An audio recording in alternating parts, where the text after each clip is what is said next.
So hello friends, welcome back to my channel Meenachari creations. ఈరోజు video వచ్చేసి ప్రెగ్నెన్సీలో ఉన్నప్పుడు మూమెంట్స్ గురించి ఈరోజు టాపిక్ అనమాట. సో మూమెంట్స్ వచ్చేసి మార్నింగ్ పూట తక్కువ తెలుస్తూ ఉన్నాయి, రాత్రిపూట ఎక్కువ తెలుస్తూ ఉన్నాయని చాలామంది అడుగుతూ ఉన్నారు.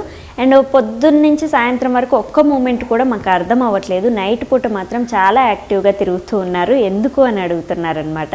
సో ఖచ్చితంగా ప్రెగ్నెన్సీలో ఏంటంటే ఈ మూమెంట్స్ గురించి రోజు మొత్తంలో ఒక 3 అయినా ఇవ్వాలి మీకు. అంటే 3 సార్లు అయినా కదిలినప్పుడల్లా ఒక 3 కికింగ్స్ అనేవి బేబీ ఇస్తుంది, అంతకు ఎక్కువనే ఇస్తారు. సో అందుకు అవన్నీ కూడా ప్రతి ఒక్కటి మీరు కౌంట్ చేసుకోవాలి. రోజు మొత్తంలో ఒక 3 సార్లు కదిలినా కానీ చాలు. ఆ 3 సార్లలో ప్రతి ఒక్క మూమెంట్ని మీరు కౌంట్ చేసుకుంటే రోజు మొత్తంలో ఒక 10 మూమెంట్స్ అవుతాయి అన్నమాట. ఇవి హెల్దీ బేబీకి ఖచ్చితంగా 10 మూమెంట్స్ అనేవి ఉంటాయి. అండ్ నైట్ టైం మీకు ఎక్కువ ఎందుకు మూమెంట్స్ తెలుస్తూ ఉంటాయంటే, పగలంతా కూడా మనం అటు ఇటు కదులుతూ ఉంటాము. అండ్ కొంతమందికి ఏంటంటే నైట్ పూట ఎక్కువ పగలు పూట ఎక్కువ తెలుస్తాయి, నైట్ పూట తక్కువ తెలుస్తూ ఉంటాయి. సో వాళ్ళకి డిఫరెంట్గా ఉంటాయి. కానీ చాలా వరకు 100కి 90% అయితే రాత్రిపూట ఎక్కువ తెలుస్తూ ఉంటాయి. ఎందుకంటే మనము అటు ఇటు కదులుతూ ఉంటే బేబీకి మనం ఏదో హడావిడిలో ఉంటాము, అటు ఇటు కదిలేసరికి వాళ్ళకి కొంచెం ఉయ్యాలు ఊపినట్టు అవుతుంది అనమాట.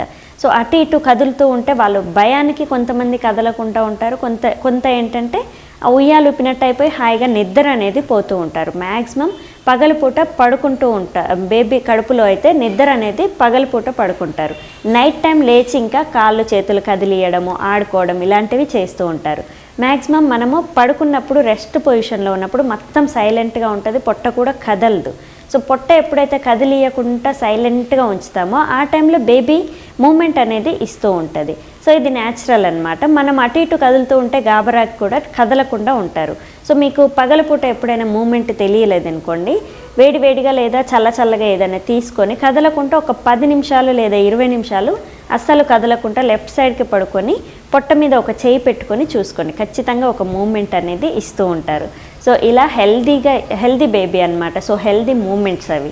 సో నైట్ టైం మీకు మూమెంట్స్ అనేవి ఎక్కువగా తెలుస్తూ ఉంటే మాత్రం మీరు టెన్షన్ పడాల్సిన పని ఏం లేదు. కొంచెం నిద్ర డిస్టర్బ్ అవుతుంది, కానీ అది కూడా మనము హ్యాపీగా ఎంజాయ్ చేస్తూ ఉంటాం ఆ ఫీలింగ్ని. కానీ నైట్ టైం మూమెంట్స్ ఇవ్వడానికి మెయిన్ రీజన్ ఇదే. సో పగలపూట వాళ్ళకి అటు ఇటు కదిలి ఉయ్యాలు ఊపినట్టు అయిపోయి నిద్రపోతారు. అండ్ నైట్ టైము వాళ్ళకి ఉయ్యాలు ఇంకా ఊగదనమాట, సైలెంట్గా ఉంటాము, మనము సైలెంట్గా అలా పడుకుంటాము కాబట్టి వాళ్ళకి మెలకు వస్తుంది ఆ టైంకి. ఇంకా ఎవ్వరూ కదలట్లేరు, ఏ డిస్టర్బెన్స్ లేదు నాకు అనుకుంటా, ఇంకెవ్వరు లేరు నాకు అడ్డం అన్నట్టుగా కదులుతూ ఉంటుంది అనమాట బేబీ. సో ఖచ్చితంగా ప్రెగ్నెన్సీలో రాత్రిపూట మూమెంట్స్ ఇస్తే మాత్రం మీరు టెన్షన్ పడాల్సిన పని ఏం లేదు. ఇది హెల్దీ ప్రెగ్నెన్సీయే అండ్ హెల్దీ మూమెంట్సే. సో ఇంకా నైట్ పూట కూడా మూమెంట్స్ తెలియట్లేవు అంటే మాత్రం మీరు నిద్రలో ఉన్నప్పుడు మీకు అర్థం కావు ఆ మూమెంట్స్.